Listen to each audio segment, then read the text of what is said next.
खुश आमदीद। चलिए आज एक बहुत दिलचस्प सफर पर निकलते हैं और दुनिया के दो सबसे बड़े मज़ाहिब हिंदू मत और ईसाईयत के दिल में झांकते हैं। हम कोशिश करेंगे कि इनके बुनियादी अकायद और दुनिया को देखने के अंदाज को समझ सकें। अक्सर एक बात सुनने में आती है ना कि तमाम मज़ाहिब एक ही पहाड़ की चोटी तक पहुंचने के अलग अलग रास्ते हैं। लेकिन क्या ये वाकई सच है? आज हम इसी सवाल की गहराई में उतरने वाले हैं। तो इस गुत्थी को सुलझाने के लिए हमारा मंसूबा क्या है? हम 4 अहम सुतूनों का जायजा लेंगे। पहला, खुदा का तसव्वुर क्या है? दूसरा, कायनात के बारे में उनका नजरिया कैसा है? तीसरा, निजात या आज़ादी का रास्ता क्या है? और चौथा, जिंदगी गुजारने के असूल क्या हैं? और आखिर में हम देखेंगे कि इन गहरे फर्कों को समझकर हम एहतराम कैसे कायम कर सकते हैं। तो आइए अपने पहले सतून से शुरू करते हैं, खुदा का तसव्वुर। जाहिर है ये किसी भी मज़हब की बिल्कुल बुनियाद होता है। हम देखेंगे कि अलूहियत के बारे में इन दोनों मज़ाहिब के नज़रियात एक दूसरे से कितने अलग हैं। एक तरफ कसरत परस्ती है तो दूसरी तरफ तौहीद। देखें, सबसे बुनियादी फ़र्क यहीं से शुरू होता है। हिंदू मत एक जामे कसरत परस्ती पर यकीन रखता है, यानी कई देवताओं को एक ही हकीकत के मुख्तलिफ रूप माना जा सकता है। दूसरी तरफ ईसाईयत में खुसूसी तौहीद है, यानी सिर्फ और सिर्फ एक ही खुदा है, कोई और नहीं। ये फ़र्क इनके पूरे मजहबी निज़ाम की बुनियाद बन जाता है। हिंदू मत में खुदा का तसव्वुर यूं समझें कि एक बहुत वसी स्पेक्ट्रम है। एक तरफ सबसे आला हकीकत है ब्रह्मन, एक लामहदूद गैर शख्सी क़ुव्वत। लेकिन यही हकीकत इबादत के लिए लातादाद देवी देवताओं की शक्ल में भी ज़ाहिर होती है, और इसमें भी गहरे फ़लसफ़ियाना मुबाहिस हैं, जैसे कि क्या हमारी रूह यानी आत्मन और ब्रह्मन एक ही हैं या उनमें कोई फ़र्क? इसके बिल्कुल बरक्स ईसाईयत में खुदा का तसव्वुर बहुत वाज़े और एक अक़ीदे पर मबनी है। मरकज़ी अक़ीदा तस्लीस यानी ट्रिनिटी का है कि खुदा एक है, लेकिन 3 अकानीम में बाप, बेटा और रूहुल कुदस। इस अक़ीदे को तारीख़ी तौर पर नीकिया की कौंसिल में बाकायदा शक्ल दी गई थी ताकि मुख्तलिफ नज़रियात का मुकाबला किया जा सके। ऑगस्टीन और थॉमस एक्विनास जैसे मुफक्किरीन ने इस तसव्वुर की अक़ली और मंतिकी वजाहतें भी पेश कीं। और हिंदू मत के इस जामे नुक्ता नज़र को ऋग्वेद का ये कौल क्या खूब बयान करता है। हकीकत एक है, अहले दानिश उसे मुख्तलिफ नामों से पुकारते हैं। ये उनके इलाहियाती नज़रिए की असल रूह है। अच्छा, खुदा के तसव्वुर के बाद अब हम दूसरे स्तून की तरफ आते हैं, कायनात का नक्शा। यानी ये दोनों मज़ाहिब वक्त और हकीकत को कैसे देखते हैं। यहीं से इनके आलमी नज़रियात की शक्ल और वाज़े होती है। यहाँ एक और बहुत ही गहरा और दिलचस्प फ़र्क सामने आता है। हिंदू मत वक्त को एक दायरे की तरह देखता है जो हमेशा चलता रहता है, जबकि ईसाईयत उसे एक सीधी लकीर की तरह देखती है जिसका एक आगाज़ है और एक इख्तिताम भी। हिंदू मत के मुताबिक ये जो कायनात है ये तख्लीक और फना के लामुतनाही चक्रों में घूमती रहती है। कुछ फ़लसफ़ों के मुताबिक तो ये दुनिया एक फ़रेब यानी माया है, जबकि दूसरे इसे खुदा का ही एक हिस्सा मानते हैं। इसका कोई एक मुतय्यन आगाज़ नहीं है, बल्कि ये हमेशा से चलती आ रही है। ईसाई कायनात का तस्वुर इससे बिल्कुल मुख्तलिफ है।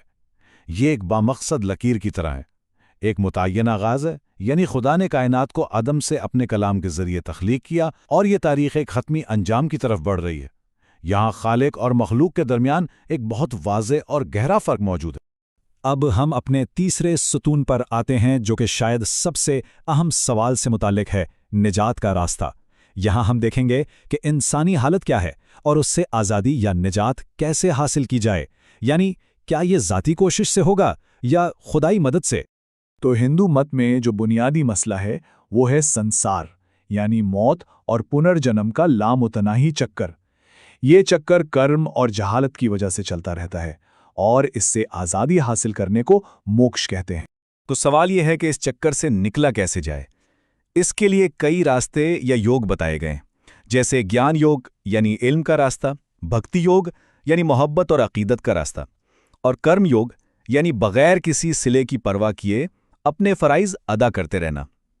इन सब में इंसान की अपनी कोशिश मरकज़ी हैसियत रखती है, जो कई जन्मों तक जारी रह सकती है। इसके बिल्कुल बरक्स ईसाईयत में निजात को खुदा का एक तोहफ़ा समझा जाता है। ये अमाल का नतीजा नहीं, बल्कि फ़ज़ल और ईमान के ज़रिए मिलता है। ये तस्वर मसीह की कफ़ारा की कुर्बानी पर ईमान लाने से जुड़ा हुआ है।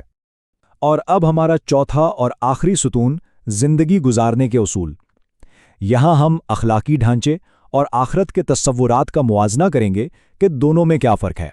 یہاں بھی ایک بہت واضح فرق نظر آتا ہے۔ ہندو اخلاقیات دھرم پر مبنی ہیں جو ہر شخص کے کردار اور مرتبے کے لحاظ سے بدلتا ہے، جبکہ عیسائی اخلاقیات آفاقی اور مطلق اصولوں پر قائم ہیں جو سب پر ایک جیسے لاگو ہوتے ہیں۔ دیکھیں، ہندو اخلاقیات دھرم کے تصرف پر مبنی ہیں، یعنی ہر شخص کے فرائض اس کے سماجی کردار اور زندگی کے مرحلے کے لحاظ سے الگ الگ ہوتے ہیں۔ ایک جنگجو کا دھرم ایک استاد کے دھرم سے مختلف ہوگا۔ ایک اہم اصول اہنسا یعنی عدم تشدد ہے تاکہ برے کرم سے بچا جا سکے۔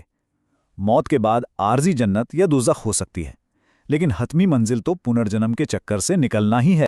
عیسائی اخلاقیات اس سے مختلف ہیں۔ یہ 10 احکام جیسے آفاقی اصولوں پر قائم ہیں۔ سب سے بڑی خوبی اگاپے یعنی خدا اور پڑوسی سے غیر مشروط محبت ہے، اور آخرت کا تصور بھی حتمی ہے۔ ایک آخری عدالت کے بعد یا تو ابدی جنت ہے یا ابدی دوزخ۔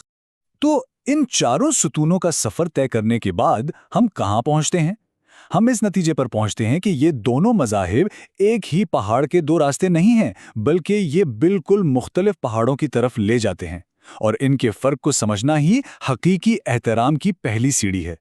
جیسا کہ یہ چارٹ واضح کر رہا ہے، یہ اختلافات صرف سطحی نہیں ہیں۔ خدا کے تصور سے لے کر اخلاقیات تک یہ دونوں مذاہب حقیقت کے بارے میں بنیادی طور پر مختلف سوالات پوچھتے ہیں اور بالکل مختلف جوابات دیتے ہیں۔ یہ دو الگ الگ نظام ہیں جن کی اپنی اپنی منطق اور اپنی اپنی منزل ہے۔ تو پھر اہم نقطہ کیا ہے؟ وہ یہ ہے کہ حقیقی بین المذہب احترام ان گہرے اور ناقابل مسالٹ اختلافات کو تسلیم کرنے سے آتا ہے، نہ کہ یہ دکھاوا کرنے سے کہ وہ موجود ہی نہیں ہیں۔ تو ہم اس سوال کے ساتھ اس گفتگو کو ختم کرتے ہیں۔ جب ہم یہ تسلیم کر لیتے ہیں کہ تمام راستے ایک منزل کو نہیں جاتے، تو پھر مختلف عقائد کے لوگوں کے درمیان بامعنی بات چیت کی شکل کیا ہونی چاہیے؟ اس پر ضرور سوچیے گا۔